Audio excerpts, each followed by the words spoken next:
Inspiration for breaking free, it's taking over me. Breaking free, breaking free. Inspiration for breaking free, it's taking over me. Inspiration for breaking free, it's taking over me. Breaking free, breaking free.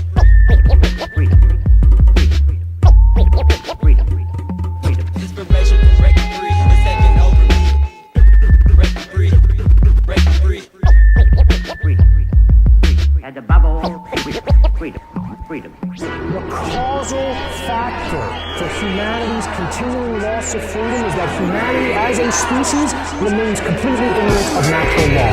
The revolution won't be televised. The media will still be selling lies to get your eyes off the uprising and keep you ill-advised. They felonize the truth and prison those who leak it, demonize who speak it and confuse those who seek it. Get deceived with all the psyops they propagate to try to co-opt the way the movement's heading. Yeah, learn how they operate. They lock the gates on those who can see the exit and try to warn the rest. That's the name of the game, and it's plain. It's all a test for the soul. On this quest we enroll. Every lesson we grow and have an effect on the whole. That's what they keep occulted. The knowledge to keep the sheep closed in their pen as they creep and cloaking their nature, scheming, provoking, keep an open eye to your side in the ear to the streets. Beware of the beast out to mark you if you dare to sleep. So I wear my peace with every outfit. I've been made up my mind. If shit goes down, these motherfuckers will never take me alive. All right. Visualize infinite individual eyes when they realize the way we make the spiritual rise. Rise up, rise up, rise up, rise up, rise up, rise up, rise up.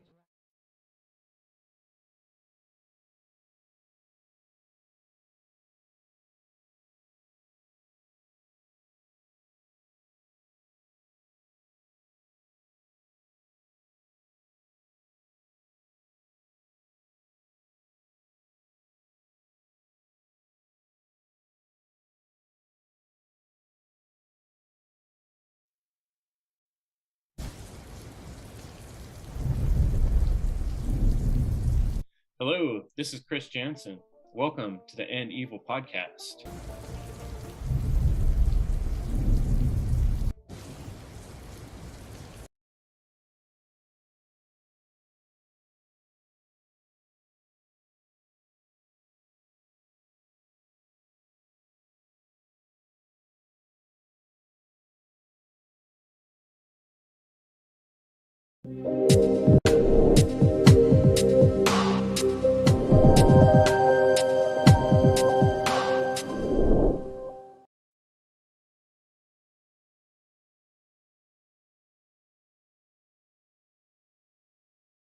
Hello, folks. Welcome. This is Chris Jansen.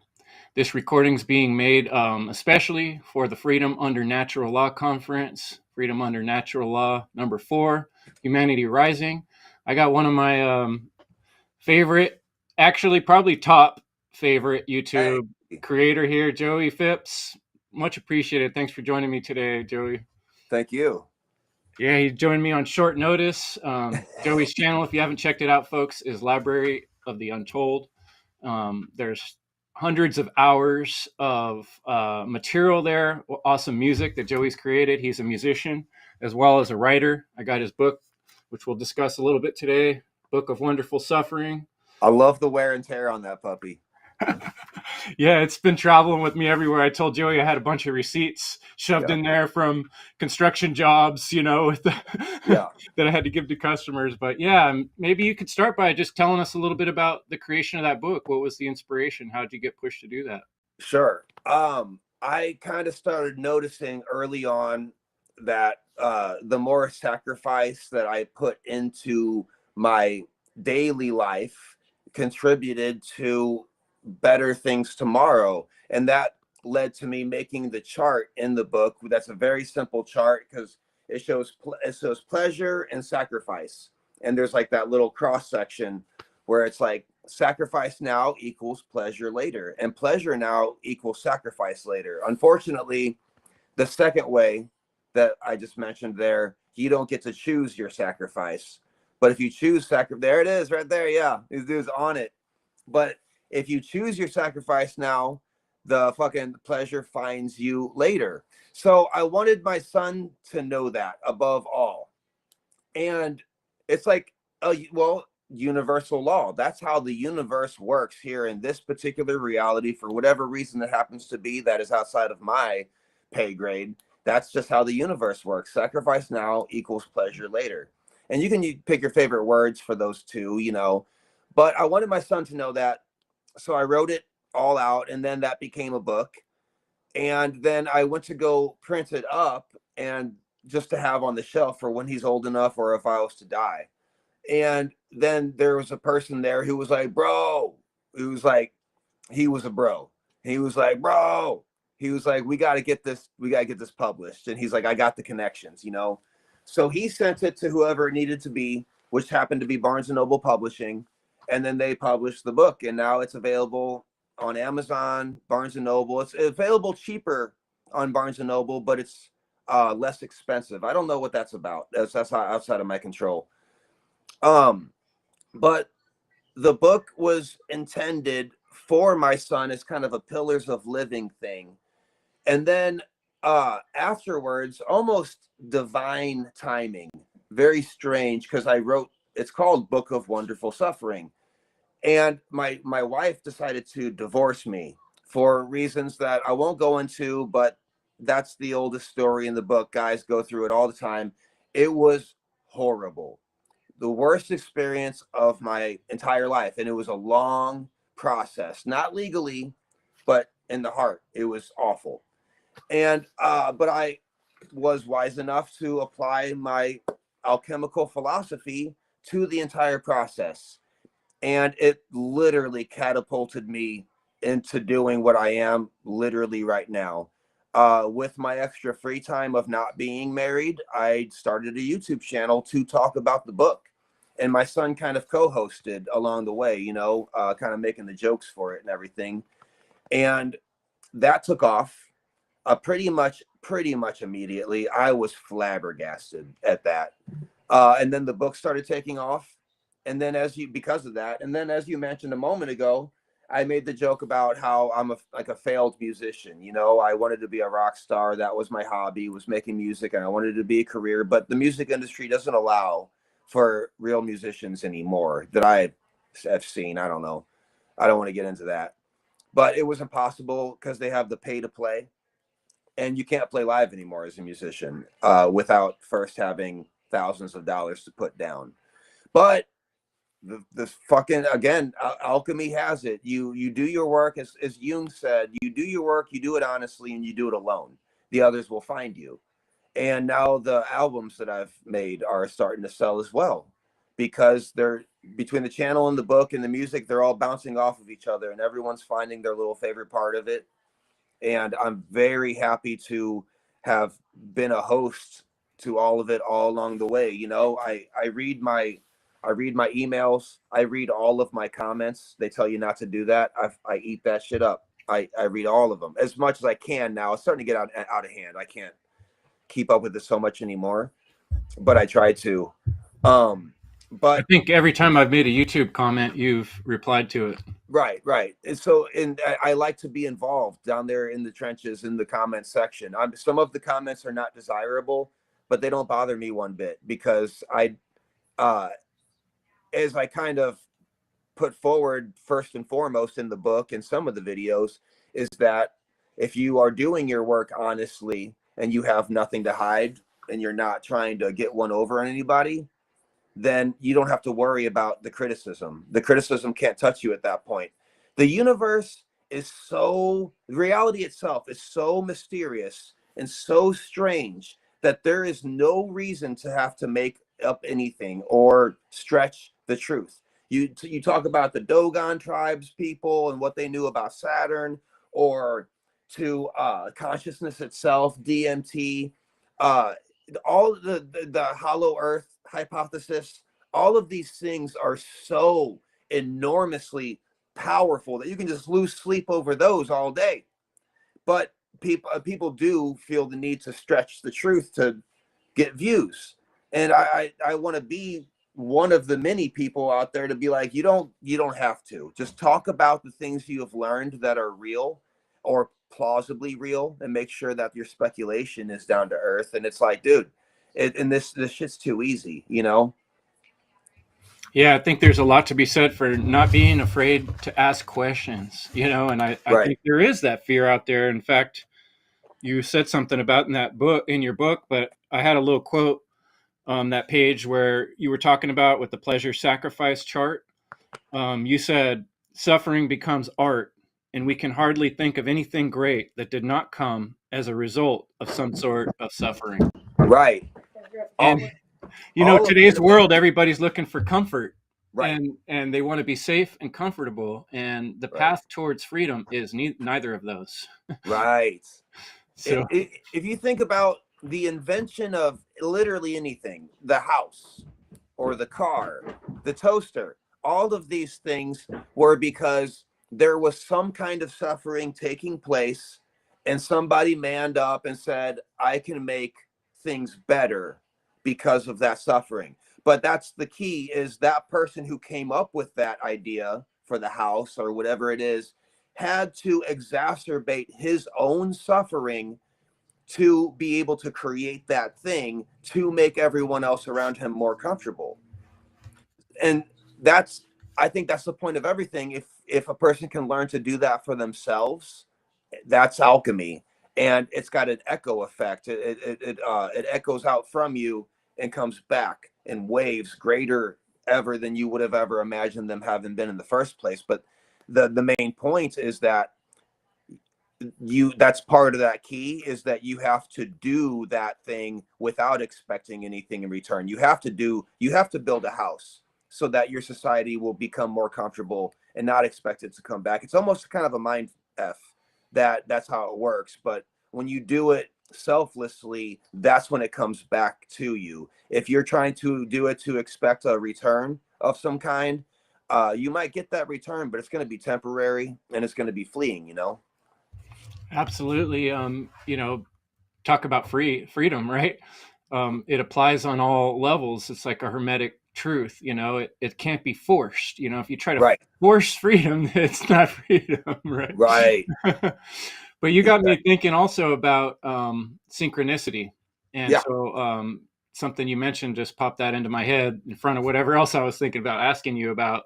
I know because of things you've said, you're in the trades, glazier, I believe.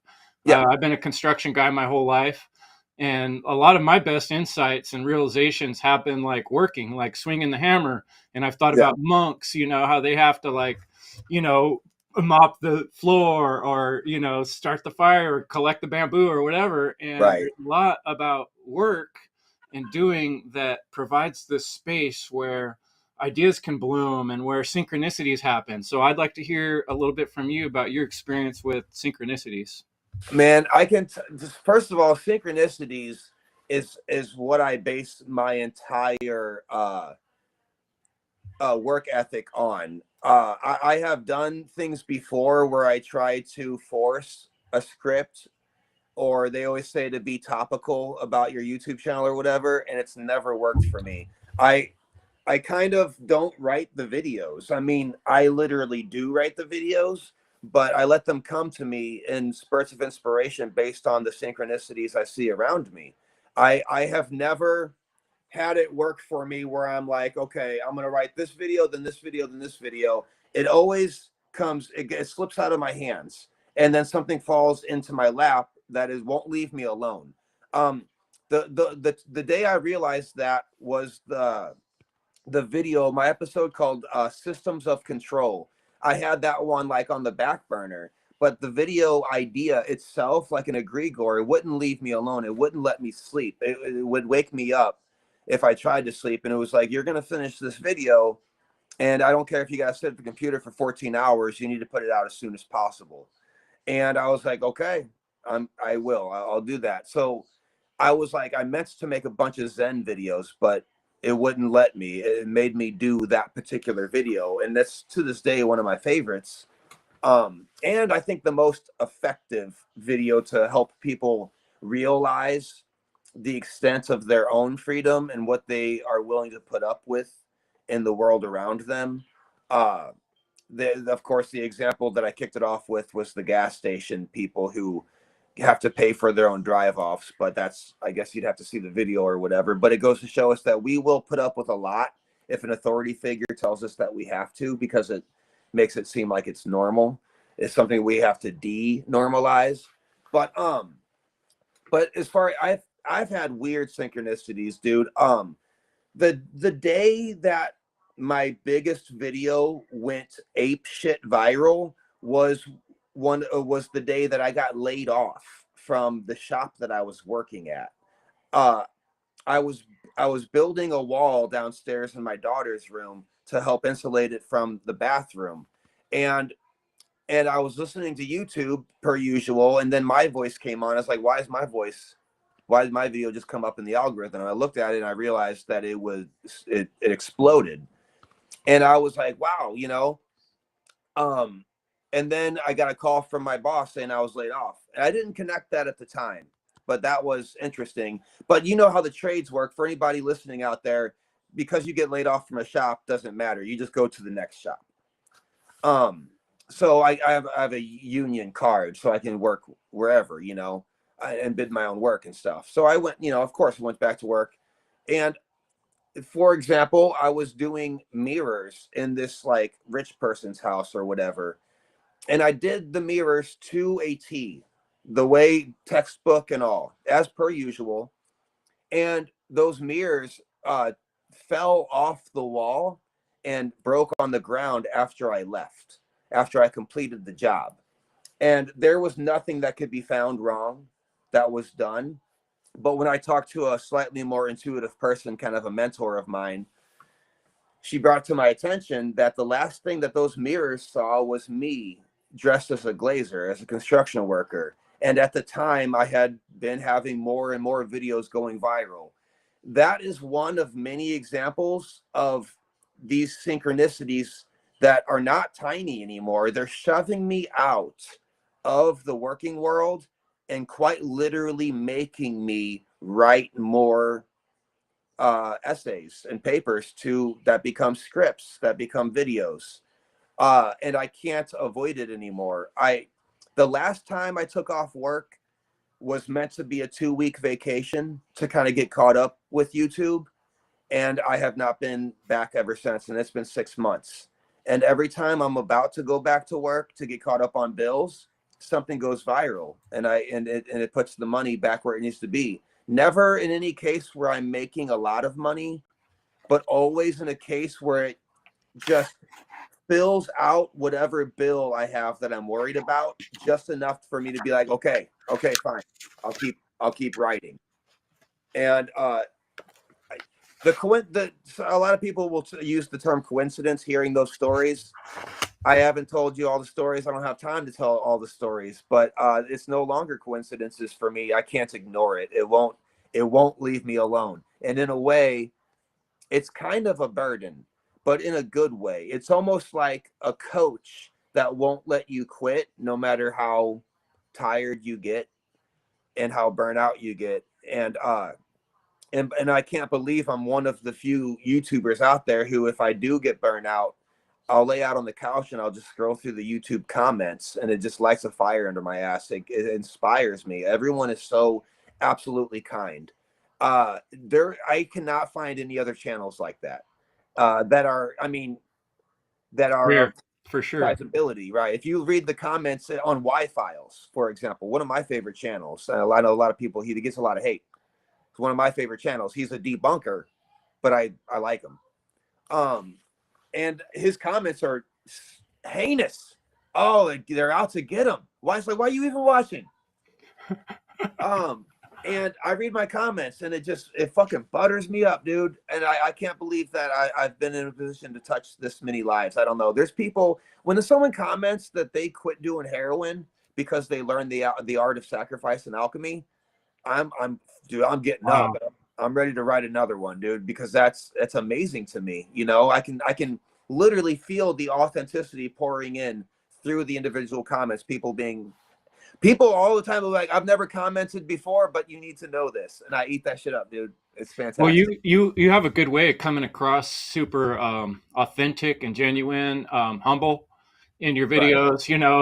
Right. Your son pops in or the cat pops in, and you're just like, I like it to real, it to feel like you're in my house having coffee. Yeah, it's sweet. You know, another thing I like is that you use like the universe. I tend to use that term too.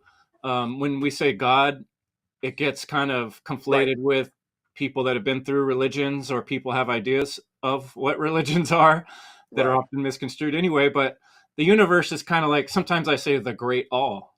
Yes. And what I mean by that is that, you know, there is some intelligence. You know, what you were saying is making me think about like the Kybalion, you know, and there is no chance. You know, it's correspondence of things Right. meeting up. In the world is a mirror within a mirror within a mirror. Then that makes perfect sense. I had another quote of yours that I wanted to share just now, but oh, here it is. You said, this can be seen as parallel to temporarily shutting off the ego and forgetting who we thought we were in order to pursue the deepest kind of love that exists. That love Damn. being the unity with the primordial first cause that itself seems to be only love. And I that, can't believe I wrote that. What? ah, man, If you read that to me and said, "Guess who that was?" I would have been like, "Well, I don't." like you said, it came through you, right? Like, Yeah. most of the time things are discovered, you know, Right. and where do these ideas come from, right? The great Right. all. I was, yeah, and I was I was having withdrawals at the time that I wrote that. A lot of people don't realize that. One of my biggest videos, The Dark Night of the Soul, I think it's called Resurrection While Alive. While filming, writing, filming, editing that video, I was having heavy withdrawals, Mm, and it was very, very painful. And that was my way of coping with coping, that right? pain. And that's, I think, where the authenticity comes from, is that I'm not going to fake it and be like, oh, I've got it figured out and now I'm going to pass this on to you. Anyone who says that, I'm kind of sketchy of. but uh Absolutely. but I am willing to say that I'm suffering terribly. You know, I'm a recovering alcoholic, and there's a lot of things that just hurt my heart on a daily basis, and it's I have to not avoid it, and the best way to not avoid it is to film it and show it to everyone. And it seems to work for me, and it works for everyone else. I mean, it might not work for everybody, but that's kind of the point of individuation, is that if you're open about it and you do the work that hurts, it will the repercussions will find you. That you mentioned correspondence, cause and effect is going to find you. I don't know what it is, the Hmm. all, and I don't know who programmed it. I don't know why it works the way it does. All I see is that it is. Well, we want that answer on the next video, Joe. Get on it, man. No, Well, I speaking of noticed. which, Go ahead. it's there on the next video, because it's going to be called Ring Makers, Custodians of Reality, and it's gonna it was meant to be one of the more unhinged videos, because I read Ringmakers of Saturn by Norman Berggren, and it was on the back burner for a long time. But then I found out his street cred and where he came from. I mentioned to you that a bit before, and as I went down that road, from unexpectedly, from, oh my God, I think that there's these tubes that are spraying rings into place on the planet Saturn, and they photographed this happening. As crazy as that is, we can see that happening.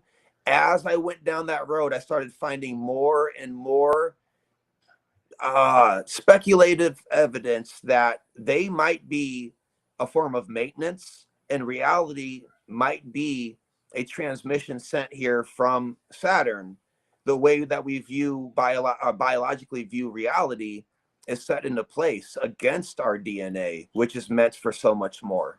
It seems as if Oh, Saturn, the electromagnetic power of Saturn, like a satellite dish, is transmitted through the moon onto Earth and into us in such a way that we are experiencing reality the way we are. It would be impossible to go into all of it right now, but I break it all down in the video. And that video was a journey on its own. It meant to be a 20-minute video about aliens, and it turned into a custodians of reality. And whatever is up there might be responsible for the way we experience reality, for whatever reason that we are specifically not supposed to know.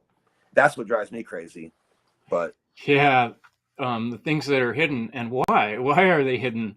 why are these things, and like you were saying, reality is stranger than fiction over and over. We keep seeing this repeated, right? Right.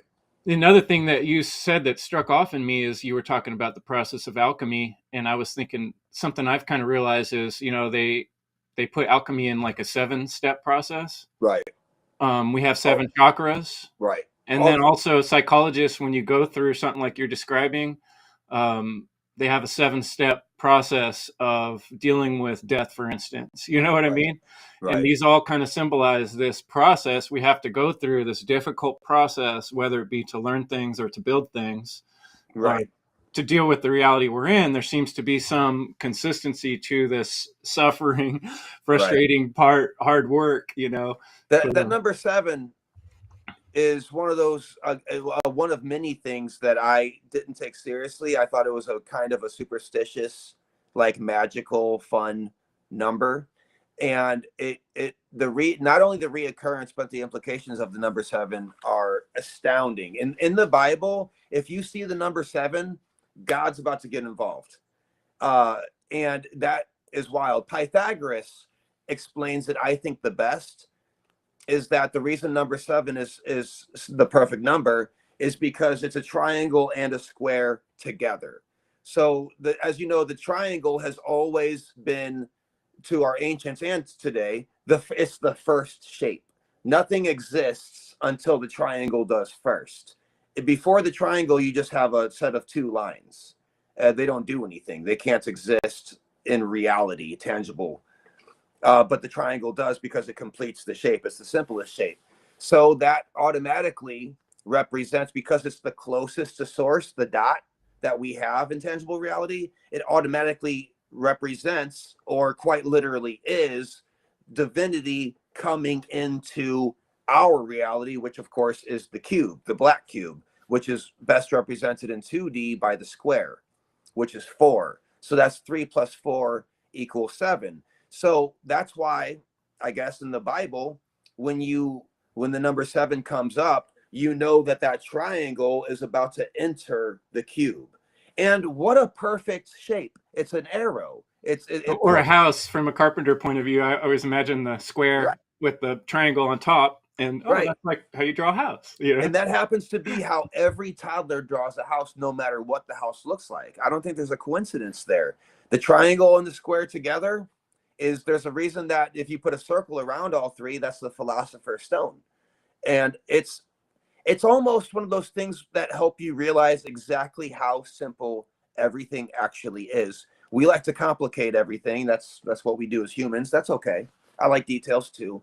But when it comes down to it, the square, the circle, and the triangle is literally every part of what you need for the philosopher's stone, as long as you are able to apply the meaning of the 3 to yourself. And that's interesting, is that those 3 shapes they're 3 shapes. There's 3 of them, the simplest ones, but it's in the Bible, when you see a 3, you're talking about intervention. Whenever you see the number 4, you're talking about physical, tangible reality, and then they bring in the 7, and then miracles take place based on 7s. The 9 is always a duplication of the 3 throughout the Bible.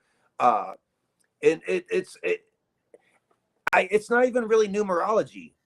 It's closer to that little game where the kids take the shape and they put it into the little block, it's closer to that than it is numerology. That's how simple it is. And then music, of course, is also those very shapes applied to sound. It applies to everything. As above, so below. Those shapes are the foundation of everything we have. If we were to open up this technology that we're talking through right now and break down the computer chips, you're going to find those shapes and put and organized in particular ways that make this possible. The 7 simple machines that we use on a daily basis in construction are variations of those shapes. So to say that it doesn't apply to psychologically to our lives would be ridiculous, because it applies to everything else. Yeah, man. And those grinders with the sanding wheel with the battery on it, boy, that's a tool right there, man. We needed that 20 years ago. Yeah. No, that's beautiful. And, you know, it's really timely that you said things the way you did, because I've been doing on my End Evil podcast a series like 10, 15 episodes on symbolism. Hmm. And I've been talking a lot about the importance of studying symbols as a bridge for us to be able to look at bigger things. And I think it's one of Yes. the things we're lacking in modern culture is the ability to, it's sort of a feminine aspect of our dual nature, the ability to not only be logical, but to be intuitive. And so I Right. thought, you know, you're the perfect person to talk a little bit about the importance of symbology and why we need to study symbols. That's perfect. I think the first example that comes to mind would be like the human anatomy. The body itself is so complex that it's difficult for anyone to understand without becoming a physician. Whereas symbols, as if you have like Manly P. Hall has a book called uh, the grand symbol of the mysteries essays on occult anatomy, and he goes into the ancient peoples. This is huge in Egypt.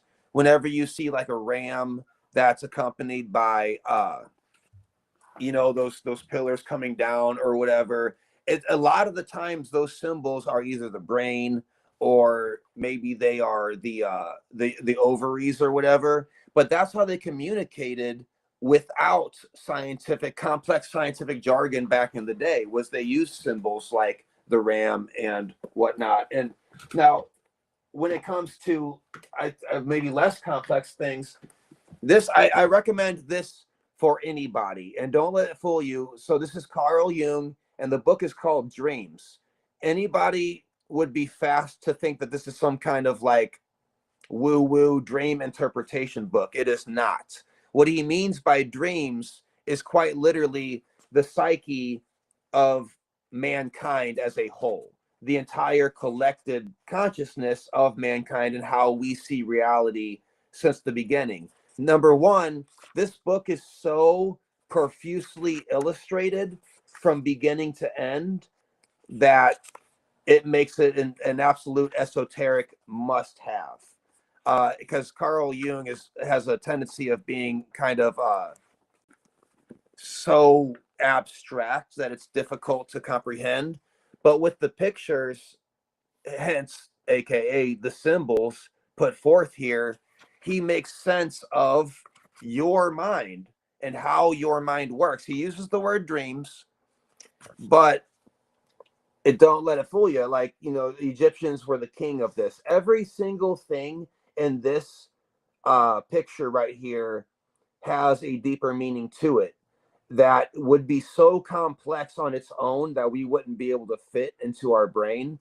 But the Egyptians were, I think, the first of many to make things extremely simple, especially in such a way that it applies to you personally. If you read scientific jargon, it's cold because it doesn't apply to you. It's telling you what the objective world is doing around you. Whereas this is scientific as well, but it is open to your interpretation of what seems to be happening. The person who drew it, of course, has their own interpretation, but much like a System of a Down song, the lyrics of which don't have a specific meaning. It's whatever strikes you as it's meant to be. Now, like there's of course the shepherding hook is meant to keep his thoughts gathered whenever they start to stray.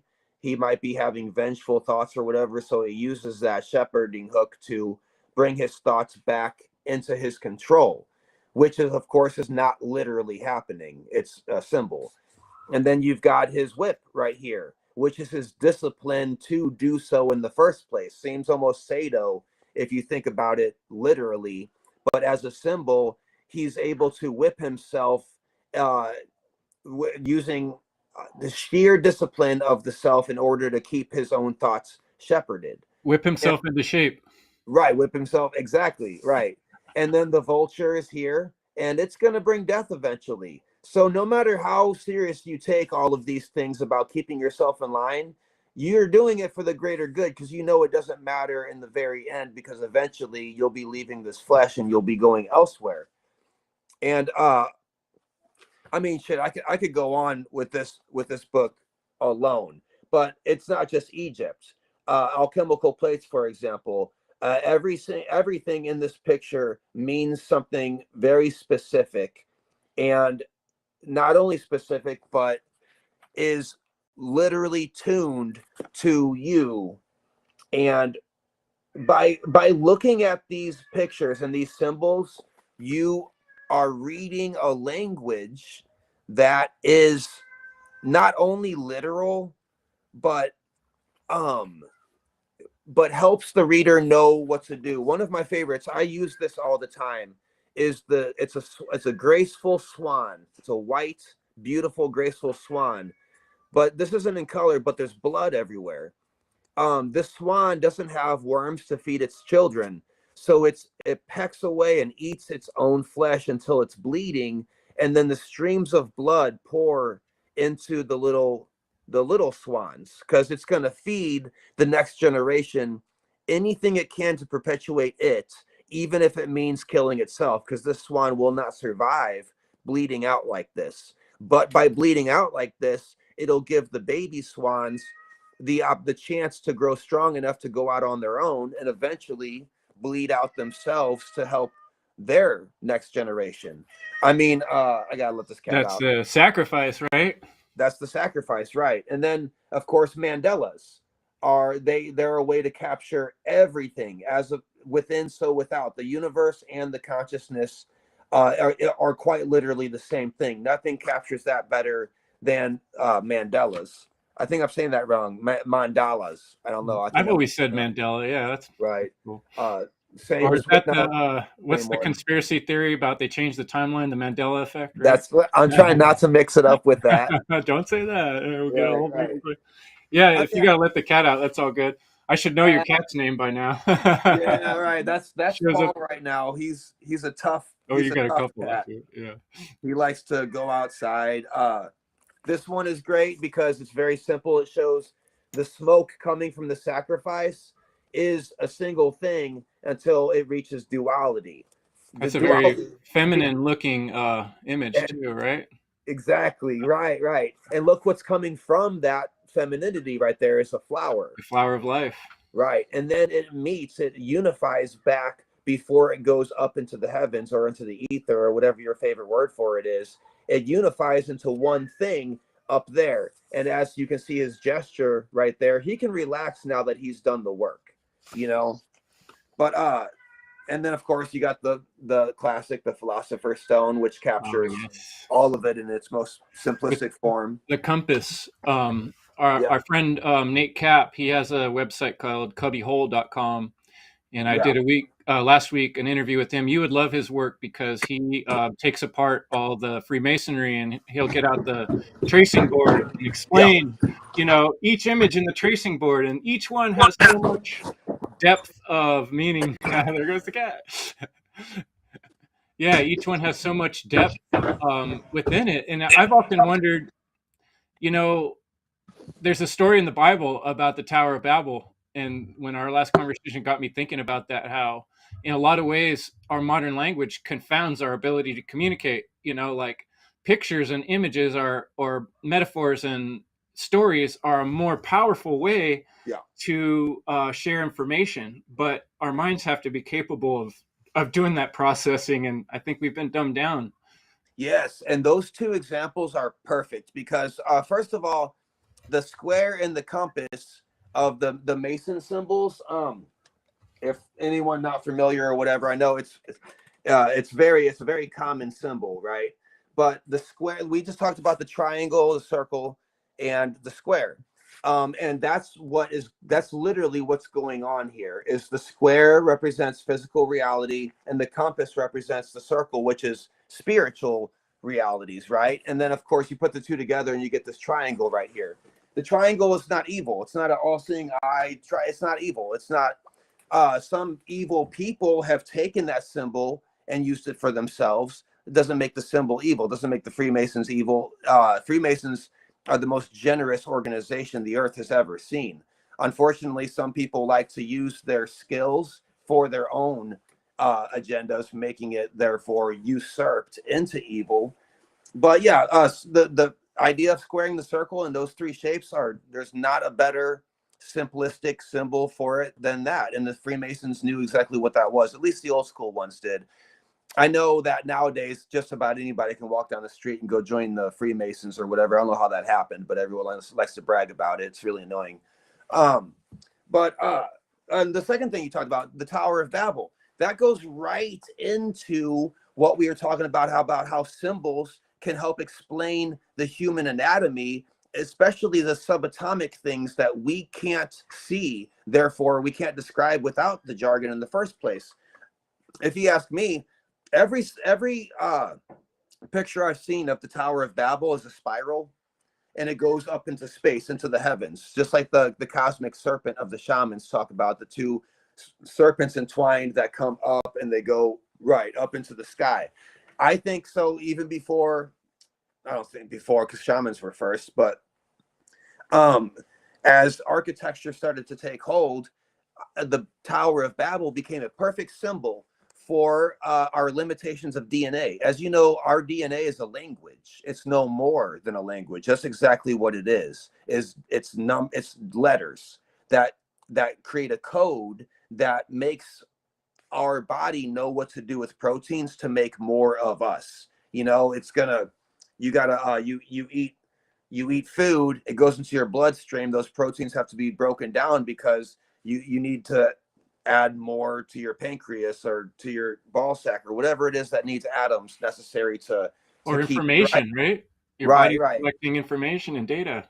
Information. It takes the proteins and it codes the proteins so that your body knows what to do. We still don't know how it works, but once upon a time, according to the Yuga cycles, the DNA, all that junk DNA used to be on, and we were telepathic and we had power over our immune system. I mean, all the stuff that Wim Hof does now and teaches, our DNA used to be popping. It used to be all 12 strands. I was on board, the 46 and 2 chromosomes, The Tower of Babel tells the story of people building this tower, and then the languages got mixed up and this spiral had to stop. That to me is pinpointed almost perfectly. And now it could mean other things, like the Garden of Eden has a million. It's a template. The story is a template to apply to whatever you want. But the Tower of Babel seems to be the story of our DNA being shut off by some higher power somewhere, maybe Saturn, the way we talked about earlier. But something came in and was like, okay, maybe it's the Yugas. Maybe it's the way we adapt to our Earth's electromagnetic field, so it's not on purpose. Or maybe there is a conscious entity somewhere in the universe somewhere that found humans who was like, that's getting too powerful and they're violent, let's shut it down. I like to think that it's the Yugas, though, because it's typically Occam's razor. That seems to be, we use personification to describe things. So if the Yuga cycles and reacting to the electromagnetic forces of the universe is what caused our DNA to shut off like it did, we would obviously tell stories about it using personification, like the Anunnaki or whatever other your favorites are. We would personify them to make a story out of it, because if you don't have personification, you don't have a story. So we like to tell stories. That's how mythology started. It seems to be, most likely to me at least, that whenever our planet is closer to that electromagnetic field of power that comes from the black hole at the center of our galaxy, the higher our consciousness is. And we're getting closer now, ever since like 1902 was the end of the Kali Yuga. And you can tell if you look back at the Dark Ages, the World Wars, and before that to the pyramids, and you can see that wave of Atlantis would have been, of course, like the peak of this Yuga cycle, with which the Dark Ages, of course, was the bottom, the Kali Yuga. And we're coming back up now. It's great. It's great news.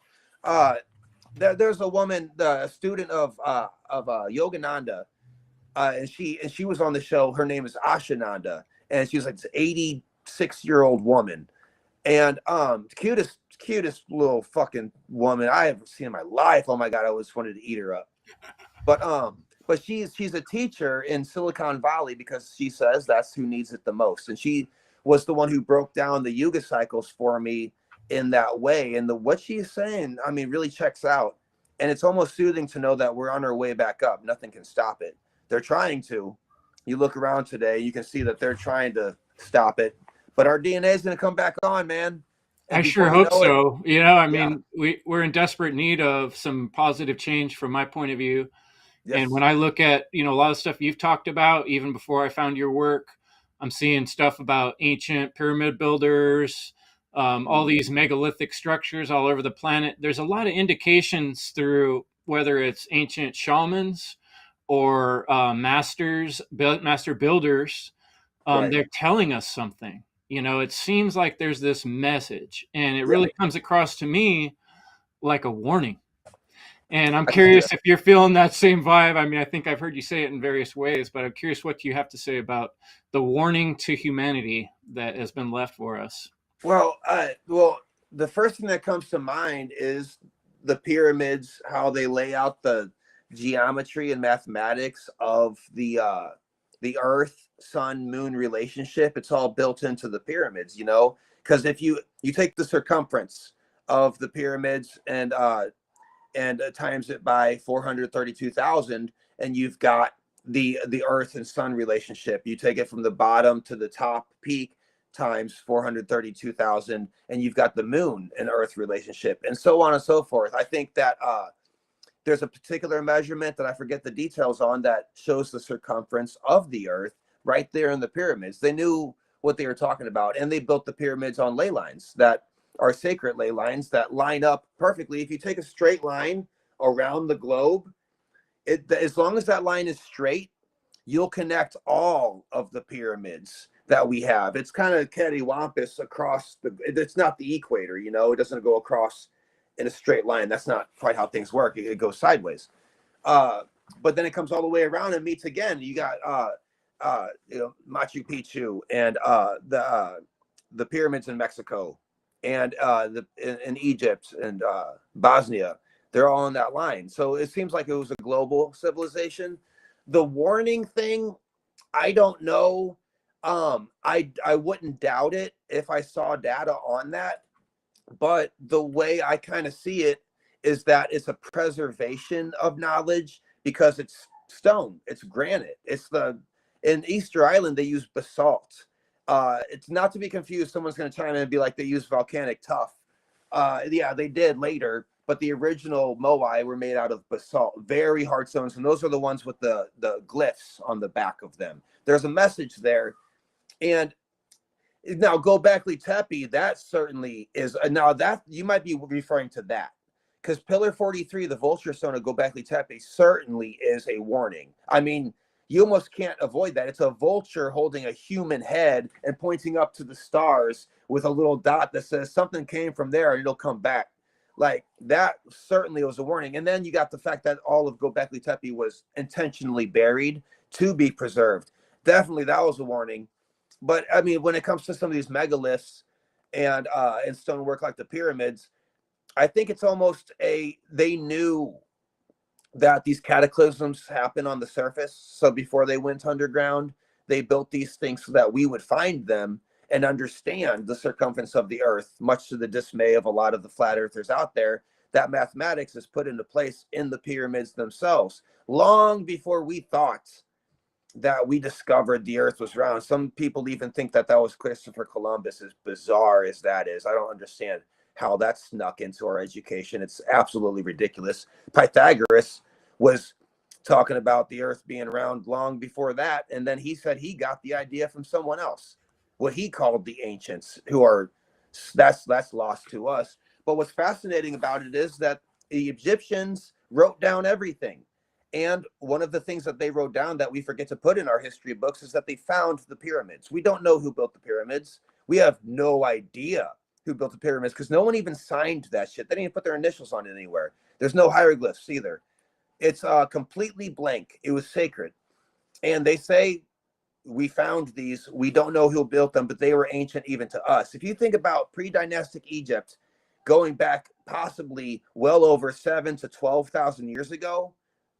Dates are debatable, but at least 7,000 years ago. And to think that the Egyptians themselves, pre-dynastic guys, were talking about, we found these and we don't know who built them. That's frightening. That's scary to me. And that to me, that points to Atlantis, to a time when, going back to the Yuga cycles, back when our DNA was popping and on all cylinders, you know?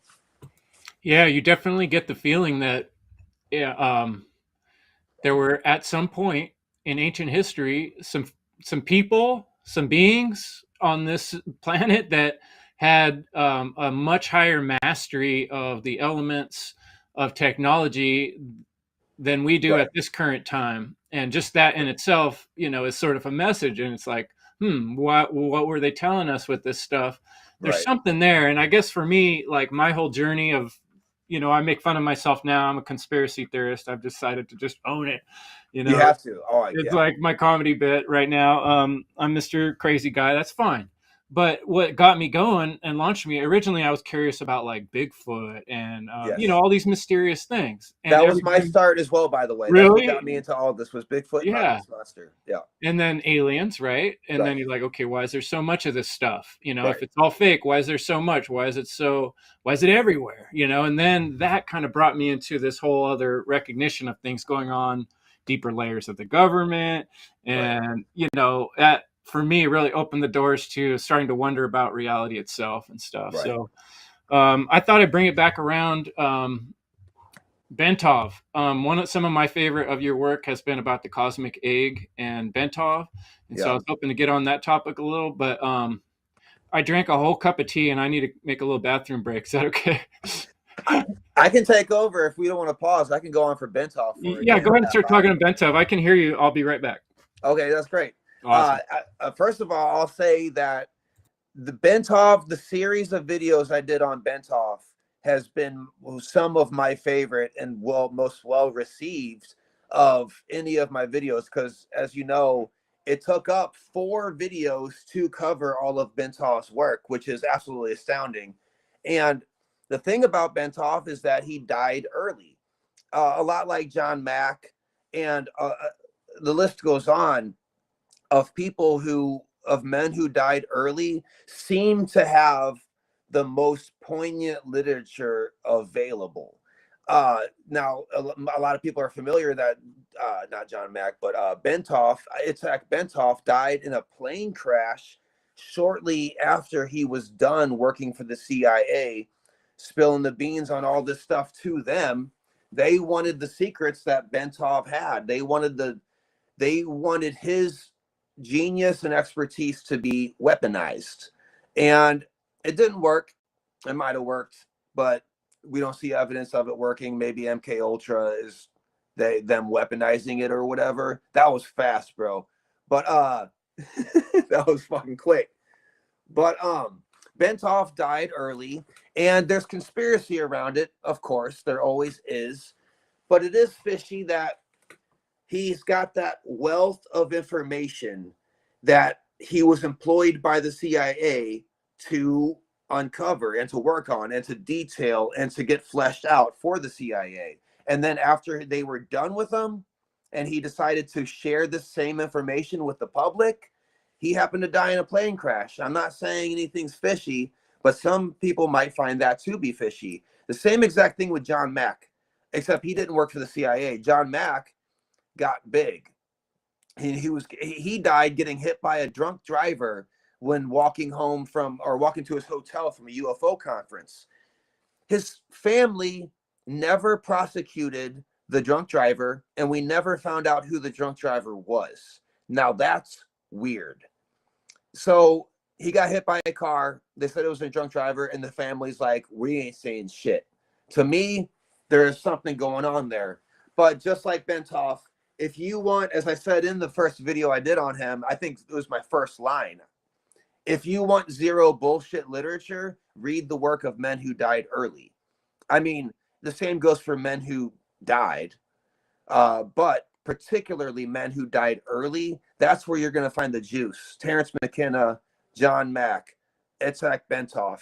Oh my God, I'm going to kick myself later for forgetting somebody somewhere in that. But Bentoff understood the reality. He understood the universe, the things that are so outside our conception and abstract to our psyche. He just understood it. He just got it. It was second nature to him. He was gifted, and he used that understanding in his inventions. He invented the hypodermic needle. That is how we put insulin and all that stuff. He found things that were needed, and he used his know-how to help others. And then along the way, he was also like, by the way, the cosmic egg of mythology happens to be not an allegory. It's real. We live within an egg. There is no Big Bang. And the universe is constantly cycling in and within itself in a torus shape, just like everything else in the universe.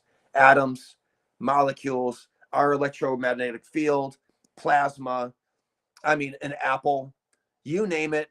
If it's alive, it's got it's got that torus shape involved in it somehow. So he explains that what we think is the Big Bang was the emerging from the center of that torus, and then matter as we know it goes around that egg shape and then back up into a great cosmic black hole. The black holes of which we're familiar with are just fractals of that. And that's when the universe, I guess, renews itself. It starts over. And in mythology, they called it the blood flood, which is amazing. That's a metal song waiting to happen, which I did. Yeah. I think, which one?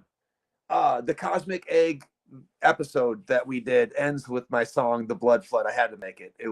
I had to make it. Some people commented like, why do you got to be dark? And I was like, well, there's blood flood. It's what it is. Kind of calls for it, right? Calls. Yeah.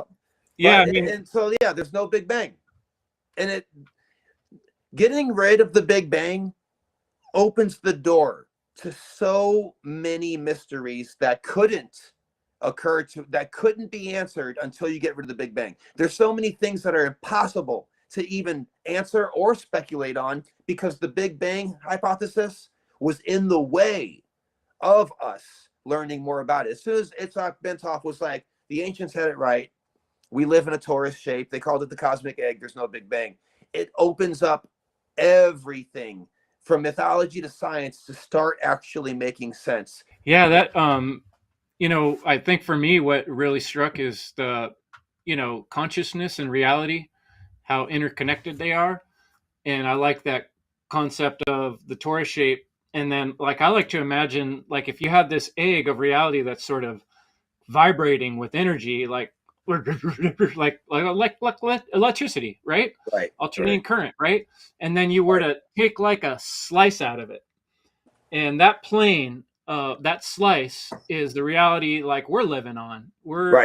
This physical reality where things are happening linear one at a time isn't the great whole thing. This is just the experience that we're getting to be on right now. And I think, that whole stuff about the subatomic physics and quantum physics, rather, where we talk about reality and whether reality is what it is. Are we projecting? Is it being projected through us? I really love that conversation. And I'm curious to see kind of where you're at on all that when you're thinking about this. I don't know if I would go as far as to call it an unpopular opinion, but because I still struggle with it.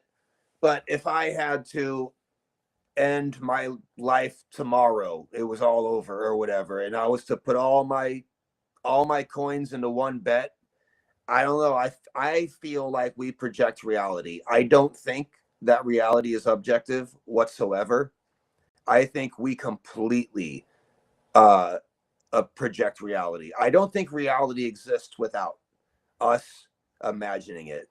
And I know that sounds crazy because we can measure and weigh things, but the more you dig into it, dude, the more you find out the reason we can measure and weigh things is because we can imagine doing so.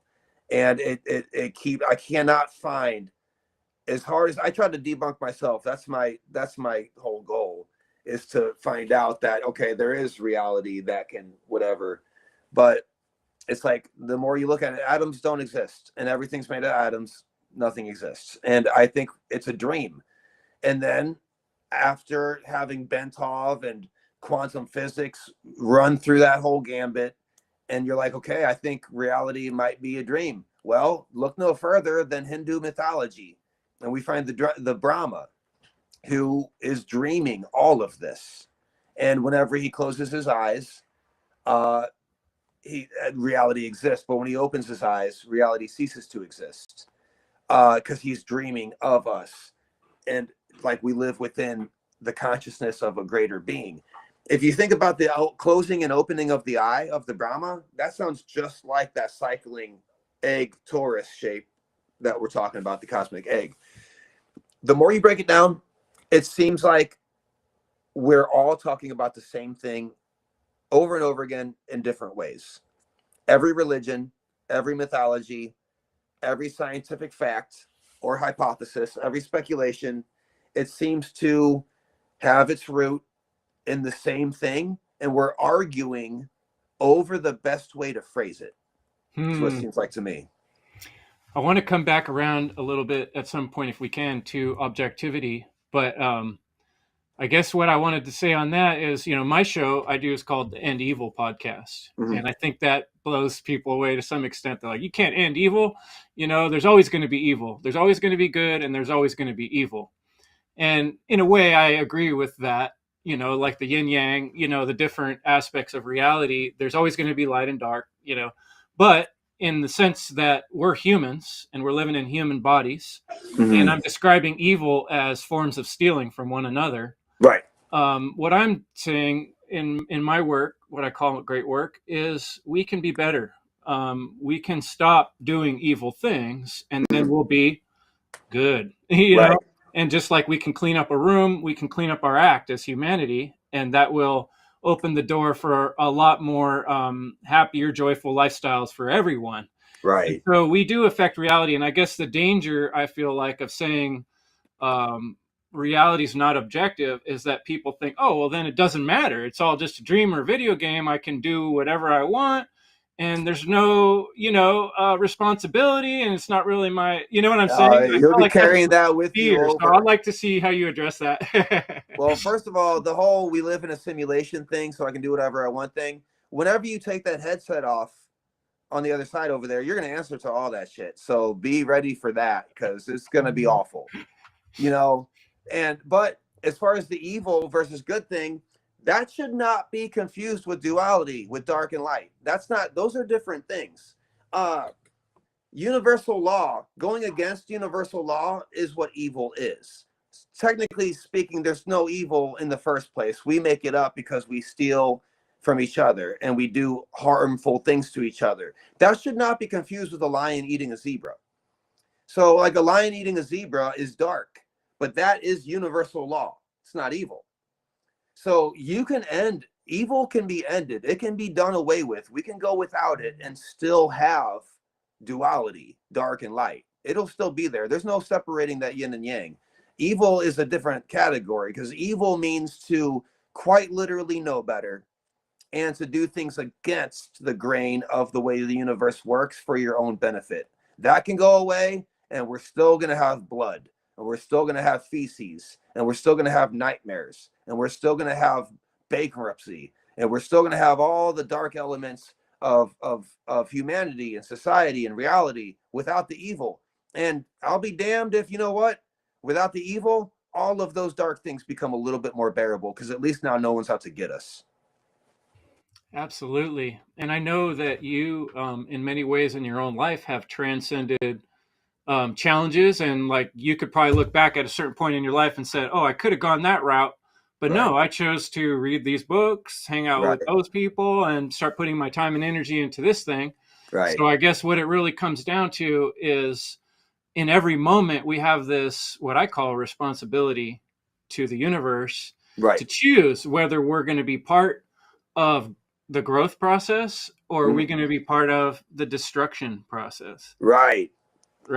Exactly. And that's why let's not get so mad at the opposing political parties and the opposing whatever it is that is like on the other side of the fence, because they're necessary for you to have your own identity. In fact, if you were to get rid of those guys, you're gonna create a subdivision within your own community. You know, it's like people talk about we have to get rid of the left or we have to get rid of the right or whatever, and then everything's going to be okay. They seem to be forgetting that if you have a room and you get rid of the left side of the room, guess what? Now your room has a new left side, and you just created a smaller compartment to exist in. You're fucking yourself, you know? You got to embrace the people on the other side of whatever. I don't have any political affiliations. Everybody knows that. It's a huge distraction. It doesn't make any sense. But people like to use it to keep busy and have entertainment. People love Donald Trump. Everybody who hates Donald Trump loves him. They love giving him all of their energy and all of their attention, and they retweet about him, and they make long comments about him, and they just love him more than they love him more than his fans do. And it's you have to realize that they're feeding that. One of the biggest reasons that their worst nightmare got elected is because they made sure he did, by bitching about him endlessly, making him the most popular person on earth. And they don't seem to realize that you promote the things that you hate by giving it attention. And why don't you try giving your attention to the things that you love, and all of a sudden, next thing you know, that those more of those things will occur to you, and it's super easy, it's super simple, you know. I think each of us can observe that in our own process. Like when I've done it so many times, start obsessing about an argument or a problem in my head, it gets bigger and bigger and bigger, and it becomes like the main issue in my life. And then a few weeks later, I look back and I'm like, why was I so wrapped up in that? That was just a bunch of bullshit. It doesn't even matter anymore. Dude, it's crazy how much if you hate your boss and you come up with more reasons to hate him, he'll return the favor. But if you realize that your unfair boss, there's a reason that he's being unfair, and you see it from his perspective, as impossible as that is, you'll all of a sudden he'll return that favor. That's what everybody's doing, is just returning the favor. No matter what you're doing, if you're checking out at the gas station, the person you're in front of is just returning the favor, whatever energy you give back to them, you know. Except for people who buy scratchy lotteries, those people can go away. I don't think Sean, whoever he is, you got to tell me the story of Sean. Oh, geez. Well, Sean doesn't exist. There is no Sean. Mythical character. I had to create a person who just isn't getting it, and the name that fell into place happened to be Sean, because I saw a stand-up comedian. I like to go to comedy clubs and sit in the front row and get picked on. It's one of my favorite things to do, is to have a comedian just rip me a new ass. It's wonderful. It's like getting punched in the face. It really clears your head. And one of the comedians once upon a time was talking about names. He was like, you gotta get you a good Dave. If you can find a good Dave, not a David, but a Dave, you can always trust a good Dave. And I'm like looking at him, like, damn. Now I know a couple of Davids who ain't no good, but every Dave I've ever met will help me move furniture. They're always good. They got a truck. Yeah, Dave's got a truck. Dave's got a truck, dude. Dave's he ain't gonna lie to you. He's probably got a push strap too. Right. And then one of his he's like, have you ever met a Sean that you want to hang out with? And I was like, oh no. It depends on the spelling. So that's why I'm always careful to SHAWN. Those Seans. That's the one I use. That's my example. Oh, no. I have a best friend, WN, and he's a good Sean. So I'll just let he's you a good know. Sean? Not 100%. He's a really good Sean. I'm going to switch it to AUN then. There you All go. I know is it can't be the SEANs, because those guys are solid. They're They're good. cool, huh? Yeah, they're cool. But no, it's, of course, that's being silly and talking about various names. If you've ever met a Mandy, she's going to give you an STD. Or if you have ever, I don't know, like if you date Vanessa, she's going to break your heart, or any guy whose name starts with a J, don't mess with him. He ain't no good. He's very selfish. Okay. And I fall into that category, but it's just fun. But the name I happened to pick was Sean. and it stuck, and everybody loved it, and everybody likes to celebrate that. And even people comment whose name are Sean, they're like, "Hey man, what did I do wrong? I love the show." And they get the joke, the same way as I get it whenever someone says that they're gonna go be creepy and have a Joe in the parking lot at some high school or whatever, and they mean Joe is a slang for masturbation. I get the joke, and it's funny. That's why I changed my name to Joey, maybe. But Didn't want to be your average Joe, right? well, there's so many Joes already. You got Rogan, you got Biden. Oh, right. There's already too many Joes for Joes. days. Right, and then I think it was Nico. Well, I called her Nico. Her name was Nicoracle. And then yeah, I've seen her in the Discord quite a bit. Right, so she's like my main go-to for anything episodes, Library of the Untold. She's very knowledgeable, and she's helped me quite a bit. So I called her Nico accidentally, and that caught on. She got stuck with it, and then she called me Joey, and then that stuck. So that next thing you know, everyone's got a nickname, and oops. Well, it's I guess in a way, Sean represents that aspect of life that there's always a problem, there's always an issue, there's always something out there kind of haunting us, and like you said, struggle is part of the process. And so I guess kind of the next thing I was going to ask you about, to your take on this, like we find ourselves in this position with people, especially if you're like you or I, maybe earlier in our conspiratorial career, where we're trying to convince people or talk to people at the job site about, hey, did you hear about 9/11? The tower just fell down, or these kind of things. And we get all this resistance, and people say like, oh, you're just being negative. Right. And I think it's really important for people to understand why we have to have a dark night of the soul, why we need to spend time looking at things that just seem negative on the outside, and the darkness of this realm. Why is that so important?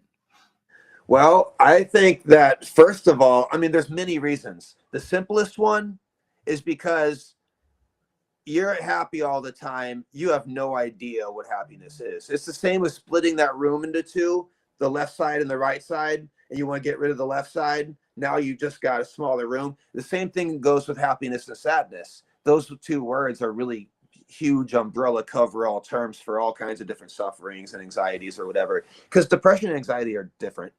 But just as a broad scope of things, if you don't have suffering, there's no way for you to compare anything else to it. There was the guy on Idiot Abroad, the show with Ricky Gervais, and he was like, happiness is like cake. If you eat it every day, you can get sick of it. You'll get sick of being happy. And I have no idea, like, how much joy is in my life until I have an awful experience.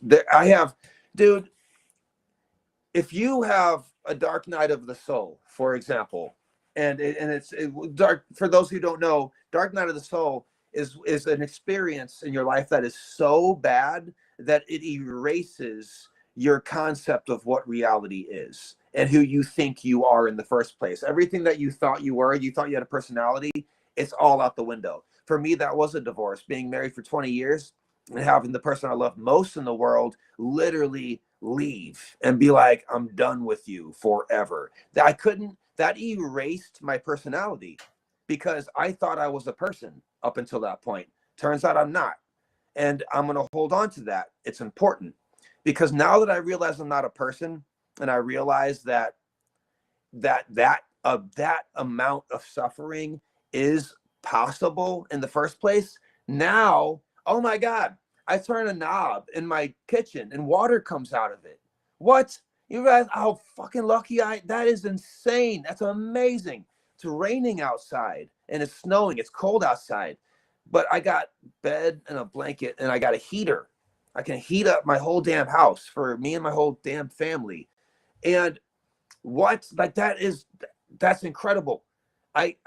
How lucky in the scope of things are we to be in a time, the species, in this time where we have water coming out of a faucet. It's poisoned, but it's great. it really comes in handy for washing yourself. Okay, it sucks that we have to drink it, but whatever. We'll get over it. All right, that's we don't have to bitch about everything. But we have toilets. What? Fucking amazing. All of a sudden, you go from bitching. You're like, oh, I'm lonely, or I'm heartbroken, or work is overwhelming, all this shit, and you realize that you have a toilet and you can just get rid of your own poop and pee immediately, like in one move. You're done with that. And you can go to the store, and when you go to the store, there's food on display for you to pick out and take home. What is that?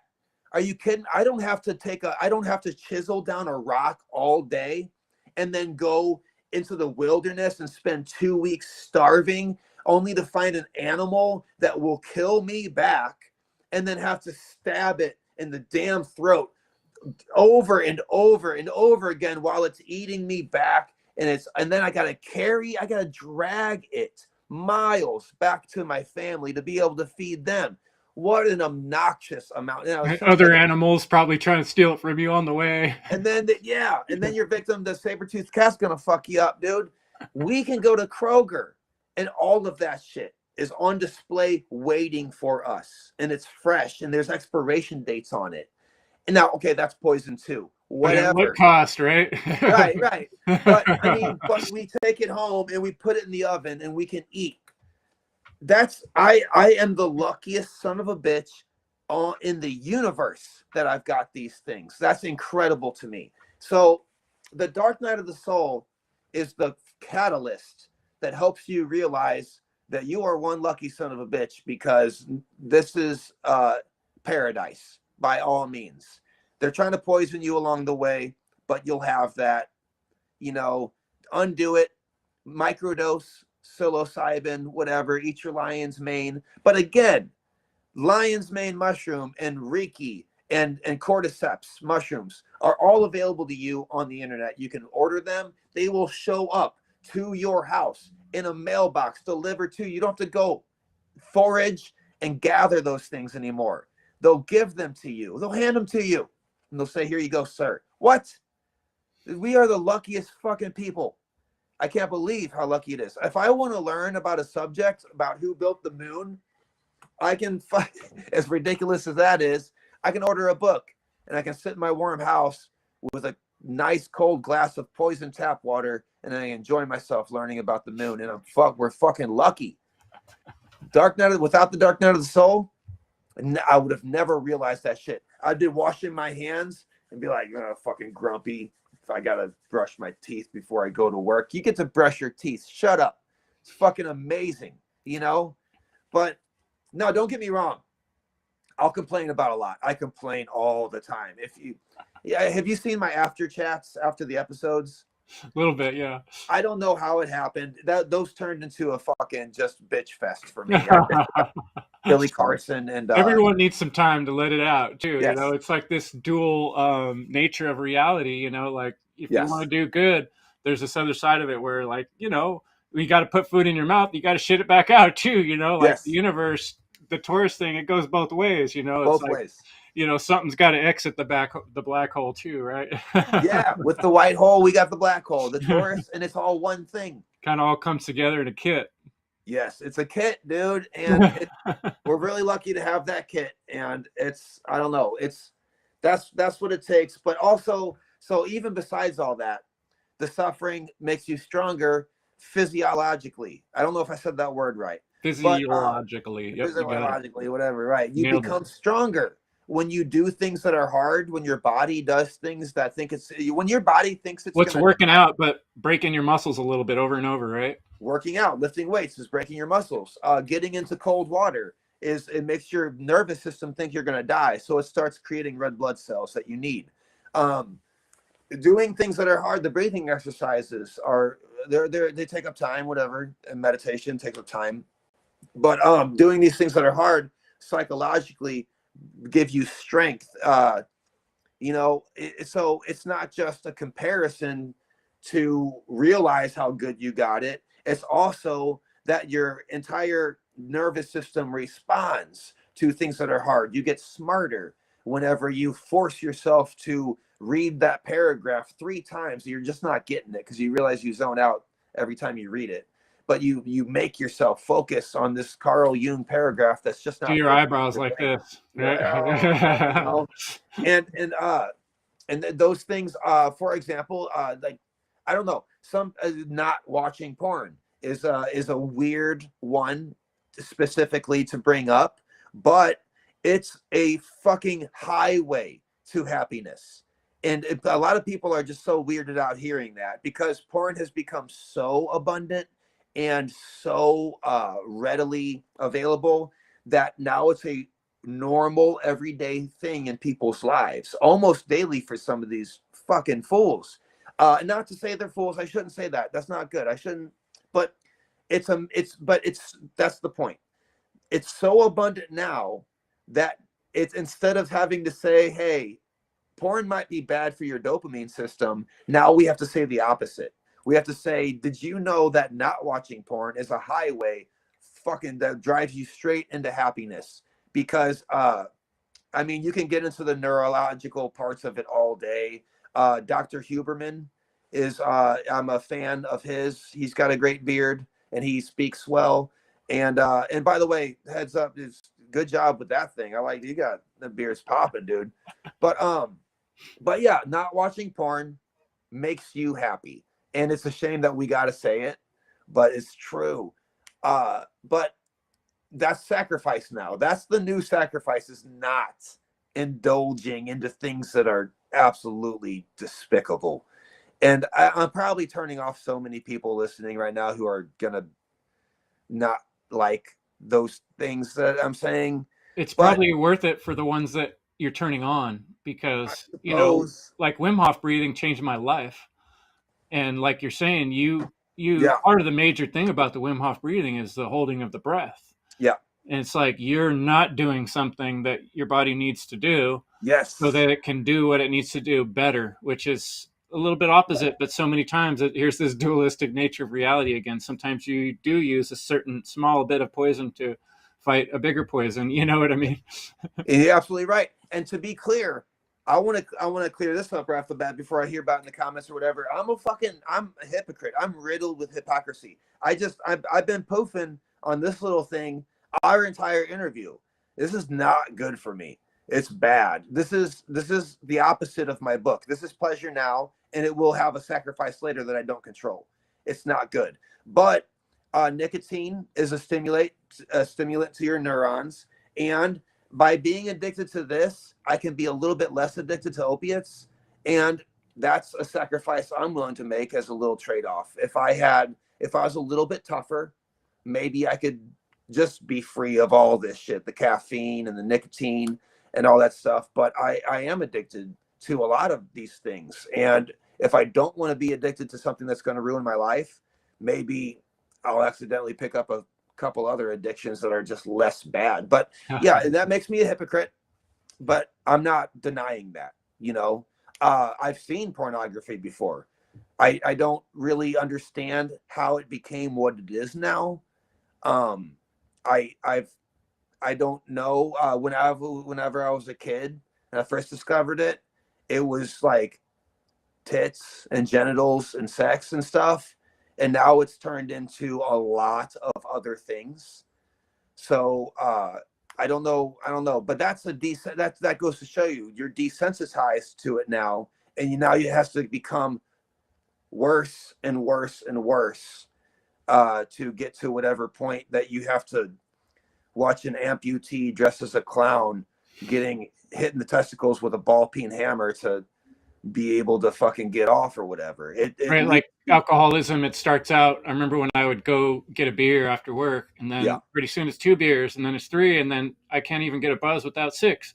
Yep. And it's like, there's so many things in life that lead us down those paths if we allow them to spiral out of control. Yes. So it requires this thing called self-discipline. And within self-discipline, there's this amazing alchemy that can happen where we can start going from, being the negative person in the story to the hero of the story. And Right. the way I see it, we're living in a world right now that's riddled with problems. We got corrupt governments, authoritarian rule everywhere, which is, encouraging slavery across the globe.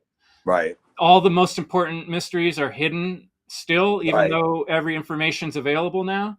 How And weird is that? here we are sitting in the newest technology that the universe has to offer. It's like our bodies are like human body 5.0. It's the newest version of reality, and we're sitting in this car, like you're saying, with all this opportunity and all this amazing thing. And what are we doing with it? What are we doing with our time?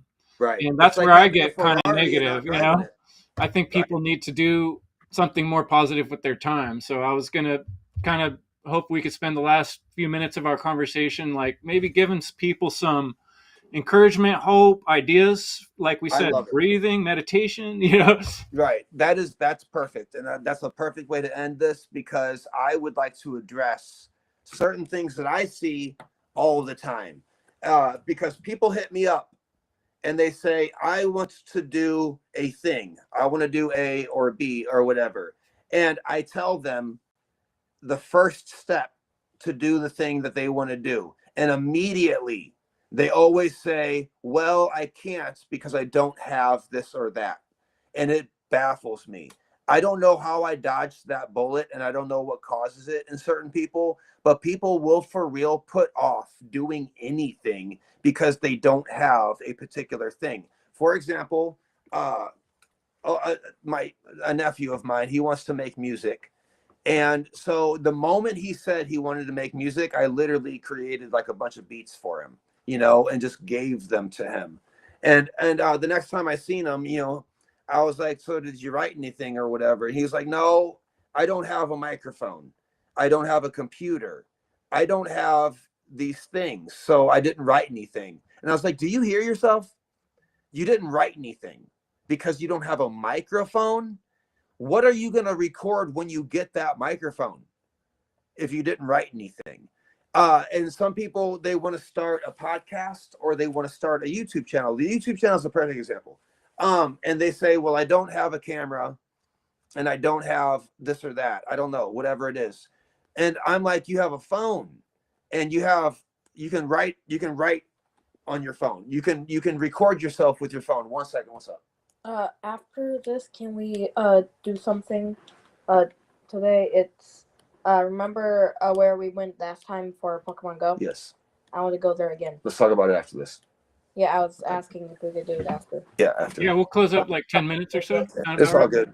But okay, so what everybody I think needs to know is to do something that they can do right now, and when they fill out that little sphere, the next thing will come to them.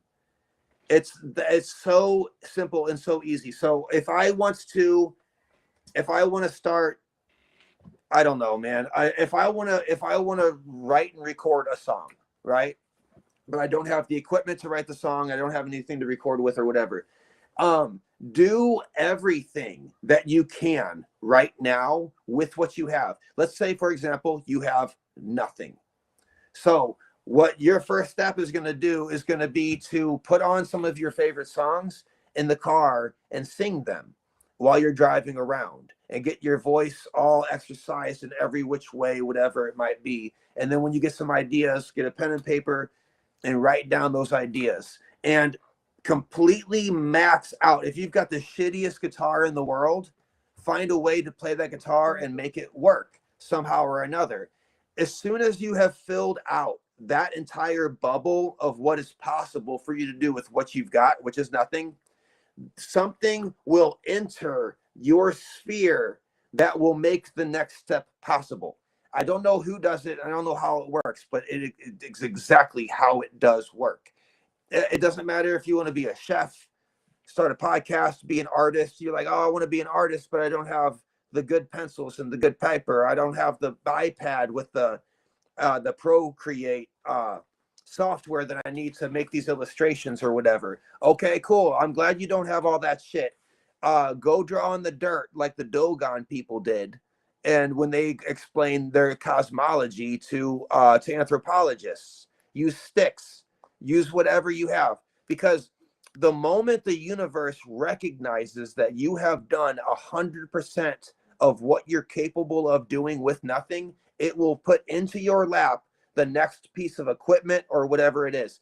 Guarantee you, the moment that you have filled that out, you're going to get somebody, a friend of yours that you're visiting or see at the shopping store or whatever. They're going to be like, dude, I got this old keyboard that has been sitting gathering dust in my garage. I don't know what to do with it. Do you want it? You can have it.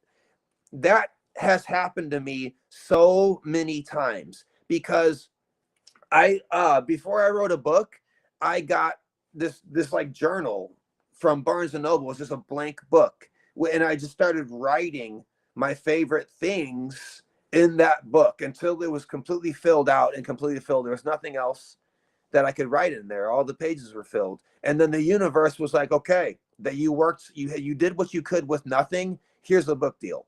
And it happened that anonymous, what's the word? Anomalously. It happened that mysteriously.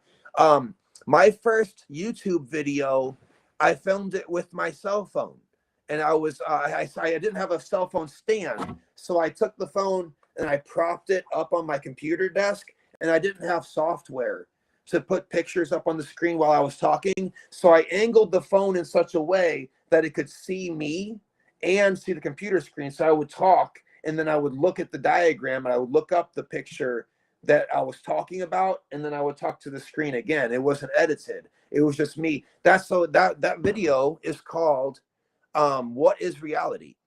And it's my fucking cell phone propped up on something to so I could get this out there the best that I could. I knew I wanted to do something, and I knew I wanted to talk about the mysteries, and I had no idea where it was going to go, and I didn't know what it was going to happen. I didn't know if it would be a YouTube channel. I didn't know if it'd be like a Facebook meme page. I didn't know anything. So I recorded myself with a cell phone, and then once I was done recording it, I put it on the internet. I put it on Facebook. I put it on YouTube. I put it on whatever I had at the time.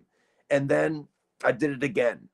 And then somebody gave me like a camera and some like a light. They're like, I don't know what to do with this. So I used that, and that became the Zimbabwe UFO incident video. I didn't have, at that time, I didn't have audio. And then, I mean, I did have audio, but I wasn't using it at that time. And then I got proper audio, and then I got Filmora, the software, because someone saw what I was doing. But that's the point. The thing I was doing with nothing caught someone's attention. Just one person who was enough to be like, dude, there's this software called Filmora, and it's really simple. Anyone can use it. It's drag and drop. And I was like, okay, I'll try that. They sent me their Filmora. And then I used Filmora to make a video called Hex of Saturn. And that one is going on 2 million views now. So do what you want to do with absolutely nothing.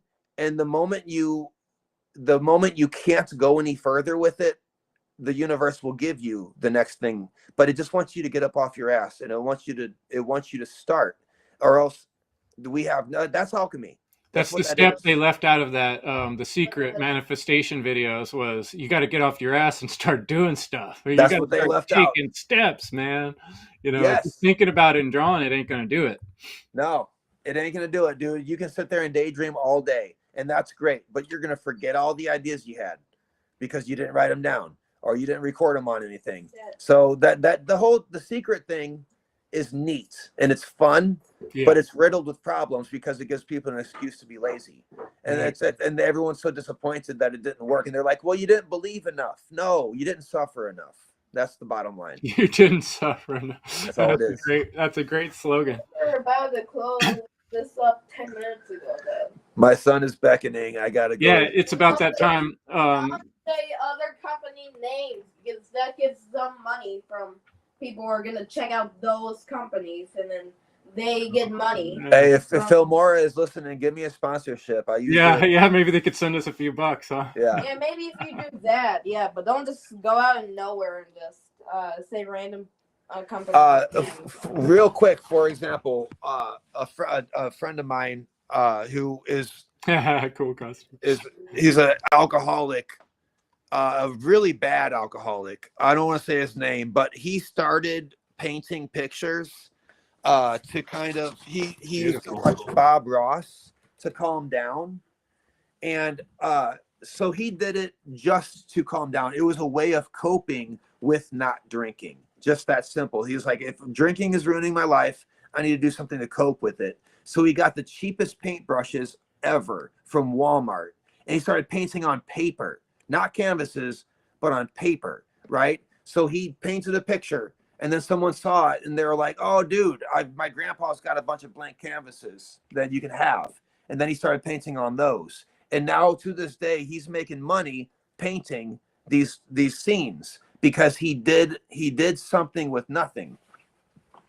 That's beautiful. And Beautiful. inspirational folks that are listening, check out Library of the Untold, check out Joey's work, and do what your desire and inspiration in your heart is, and that takes some time to figure out.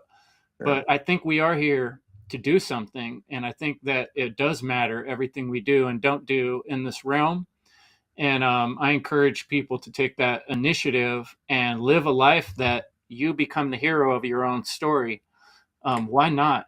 The opportunity's there. And there's so many problems out there. We got corruption on all levels, conspiracies as far as the eye can see. We need your help, folks. Everybody out there, get involved in this process of life, and don't be just sitting in the passenger seat. Get in the driver's seat like Joey did, and get some information and art out there in the world. Appreciate so much your time, Joey.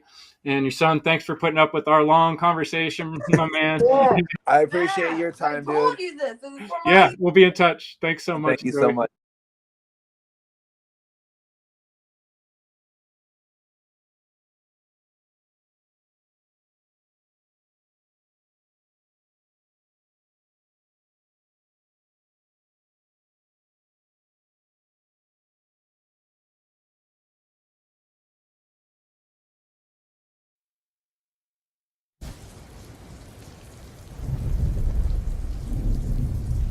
Hello, this is Chris Jansen.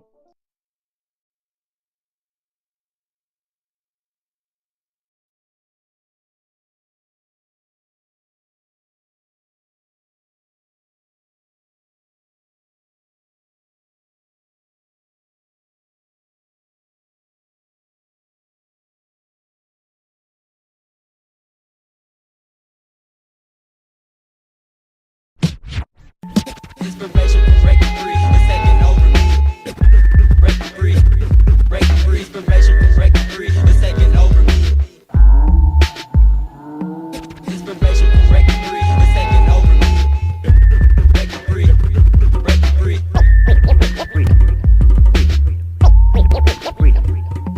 inspiration, break free, it's taking over me. Break free. And above all, freedom. The causal factor for humanity's continuing loss of freedom is that humanity as a species remains completely ignorant of natural law. The revolution won't be televised. The media will still be selling lies to get your eyes off the uprising and keep you ill-advised. They felonize the truth and prison those who leak it. Demonize who speak it and confuse those who seek it. Get deceived with all the psyops they propagate to try to co-opt the way the movement's heading. Yeah, learn how they operate. They lock the gates on those who can see the exit and try to warn the rest. That's the name of the game, and it's plain it's all a test for the soul. On this quest we enroll, every lesson we grow and have an effect on the whole. That's what they keep occulted. The knowledge to keep the sheep closed in their pen as they creep and cloaking their nature, scheming, provoking, keep an open eye to your side and the ear to the streets. Beware of the beast out to mark you if you dare to sleep. So I wear my peace with every outfit. I've been made up my mind. If shit goes down, these motherfuckers will never take me alive. All rise. Visualize infinite individual eyes when they realize the way we make the spiritual rise. Rise up, rise up, rise up, rise up, rise up, rise up, rise up,